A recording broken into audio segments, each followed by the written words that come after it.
So hi everybody. So today we are going to learn some very simple trick to convert Newman's projection into wedge and dash formulas, right?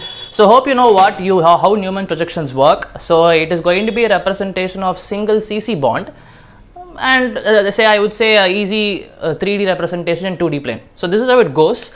So I'm going to represent two carbon atoms. Say first carbon atom I'm going to represent by a dot, and second carbon atom let me represent it with a circle, right? So this means that there are two coming in like this from the other plane and this plane. Okay, cool. So now there are going to be two conformations. Hope you all know I'm going to have eclipsed and staggered. So let me take staggered as the example and we'll try to do something. So staggered is the most stable form. So this is how it's going to look, the staggered conformation. Say I'm going to have some molecule of X, Y and Z, and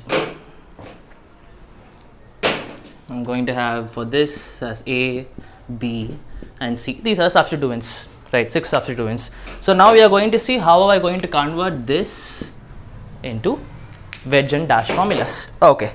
So again, I'm going to, the simplest idea, actually this goes like this. Okay. So the simplest idea is that you are going to assume that you're going to stand here and look at the molecule like this. So it's very simple. I am going to place a man here looking at the molecule like this, right? So now you will be able to easily get the picture of how the wedge and dash structures are going to be. So it's very simple now. So I am going to see it like this. So I will see that two carbon atoms are linked like this. Okay. So now say I'm going to use the same colors, red. So this is red. This is the first carbon atom.